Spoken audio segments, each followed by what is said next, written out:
తిరుమల శ్రీవారి సేవలో సీఎం చంద్రబాబు మనవడు దేవాంశ్ బర్త్డే సందర్భంగా పూజలు, అన్నదాన కాంప్లెక్స్ లో భక్తులకు బ్రేక్ఫాస్ట్. ఎస్ఎల్బీసీ టన్నెల్ పనులు ప్రారంభం, ఇన్లెట్ అవుట్లెట్ రెండు వైపులా తవ్వకాలు, డ్రిల్లింగ్ బ్లాస్టింగ్ పద్ధతిలో సొరంగం.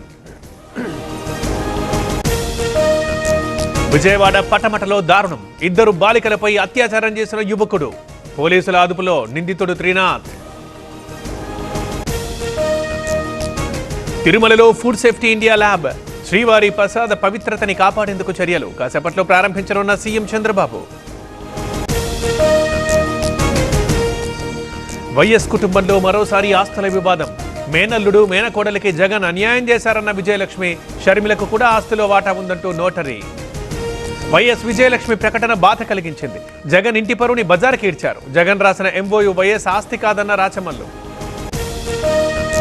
గజ్వేల్తో పాటు 11 చోట్ల ప్రభుత్వ పబ్లిక్ స్కూళ్లు. అమ్మా నాన్నల ఆనందాన్ని మీ జీవితంలోకి తీసుకురావాలనుకుంటున్నారా? అయితే మీకోసం ఉంది వైఎస్ఎస్ ఐవీఎఫ్ అండ్ ఫర్టిలిటీ. 16 సంవత్సరాల అనుభవంతో 1,15,000 కంటే ఎక్కువ సంతోషకరమైన కుటుంబాలు, అంతర్జాతీయ ప్రమాణాల ట్రీట్మెంట్, నిపుణుల వైద్య బృందం. మీ పేరెంట్హుడ్ కలను నిజం చేసుకోండి వైఎస్ఎస్ ఐవీఎఫ్ అండ్ ఫర్టిలిటీతో. భవనాలు, మౌలిక సదుపాయాల కోసం నిధులు, 17 స్కూళ్లని ఇంటర్ వరకు అప్గ్రేడ్ చేస్తూ జీవో.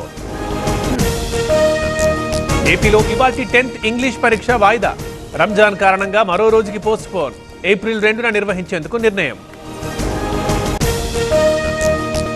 విజయనగరంలో తప్పిన ఘోర ప్రమాదం, ఒడిశా బస్సులో అకస్మాత్తుగా మంటలు, డ్రైవర్ అలర్ట్ అవ్వడంతో ప్రయాణికులందరూ సేఫ్.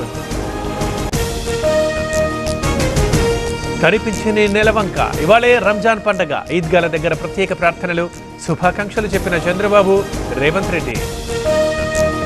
నంద్యాల జిల్లా గడివేములలో దారుణం, ప్రియుడితో కలిసి భర్తను చంపేసిన భార్య, ఇద్దరిని అరెస్ట్ చేసిన పోలీసులు.